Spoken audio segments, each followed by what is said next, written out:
Mis amados hermanos, es un gozo para mí poder compartir la palabra de Dios y los voy a invitar para que juntos nos unamos en una oración.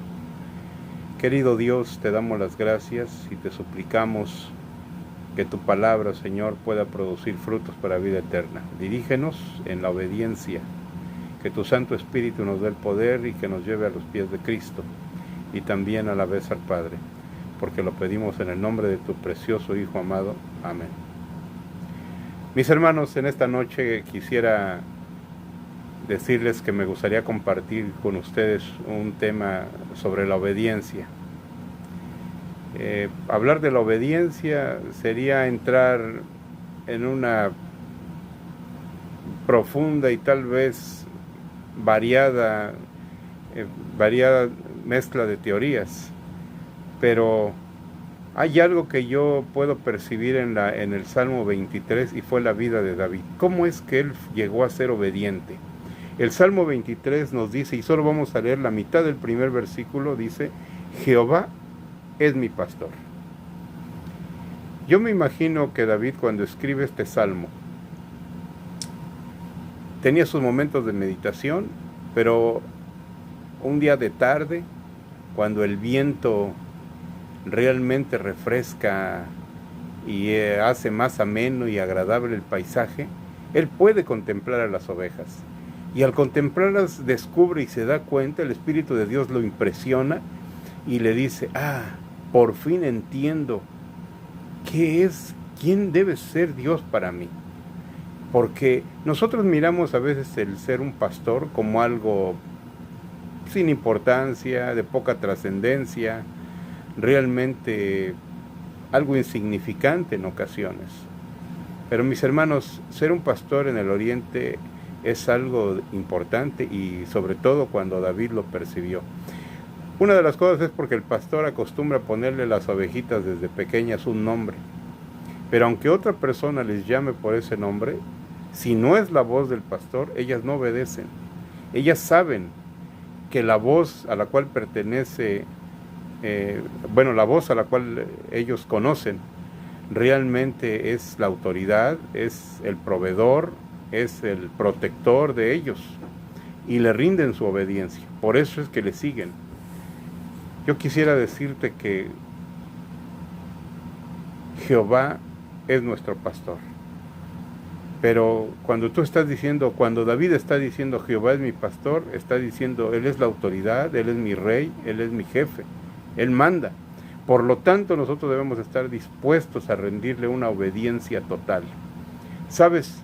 La desobediencia fue algo que trajo a romper la relación entre Dios y el hombre. Y para eso yo te quisiera leer una cita que está en el Espíritu de Profecía, y dice lo siguiente: el Señor es celoso del honor de su ley. La transgresión produjo una espantosa separación entre el Padre y el hombre. A Adán en su inocencia se le concedió comunión directa, libre y gozosa con su Hacedor. Después de su transgresión, o sea, de su desobediencia, Dios se comunicaría con él por medio de Cristo y los ángeles. Hermanos, hay alguien que se atrevió a desafiar la autoridad, no solo el único, pero yo encuentro esta impresionante cita que está en Éxodo capítulo 5, versículo 2, dice: y Faraón respondió: ¿quién es Jehová para que yo oiga su voz y deje ir a Israel? Yo no conozco a Jehová, ni tampoco dejaré ir a Israel. Y mis hermanos, de manera consciente o inconsciente, mucha gente realmente desobedece o desobedecemos al Señor. En San Juan capítulo 16, versículo 2 y 3 dice: os expulsarán de las sinagogas, y aún viene la hora cuando cualquiera que os mate pensará que rinde servicio a Dios. En otras palabras, que está siendo obediente a Dios. Y harán esto porque no conocen al Padre ni al Hijo. Mis hermanos, si nosotros queremos rendirle una obediencia plena al Señor, es importante que aprendamos a conocerle, porque Cristo es el camino por el cual nos lleva al Padre. Esa relación que se rompió a través de la desobediencia, del pecado, Él quiere restaurar esto. Y yo quisiera decirte que en Segunda de Pedro, uno de los pasajes que precisamente hemos estudiado en la escuela sabática esta semana, capítulo 1 de Segunda de Pedro nos dice lo siguiente, versículo 3 y 4.